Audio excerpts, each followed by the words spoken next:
Senator Richard Blumenthal is urging Congress to pass this legislation ahead of the Senate Judiciary Committee hearing that's set for tomorrow. Now, he says more steps need to be taken to protect kids from mental health struggles associated from social media. The legislation, called the Kids Online Safety Act, would require kids 16 and under to get parental consent before they're allowed to use social media platforms. For example, apps like Instagram, TikTok, Snapchat, etc. Now, you may remember this legislation last year. However, last year the bill died, although it had unanimous support from the Children's Committee. Unlike last year, this year the bill is heading to the General Law Committee.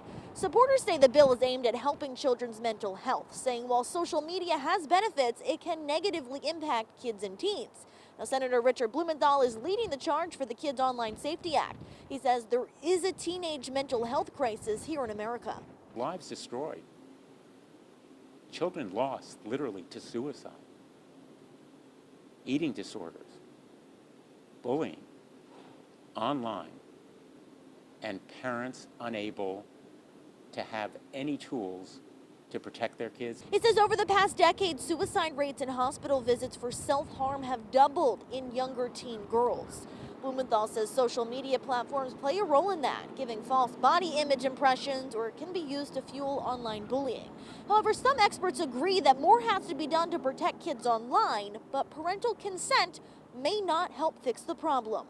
I'm definitely a fan of thinking really critically about how we're letting young students and young people use the internet. And I think it's really important to teach them digital literacy. Everybody needs parental consent, and, kids are smart. They might figure out a way around that. So I'm not sure how well they will enforce that. The Senate Judiciary Committee hearing is set for tomorrow, so this bill could be heard as early as Tuesday. In Hartford, Lindsay Kane, Fox 61, Connecticut's news station.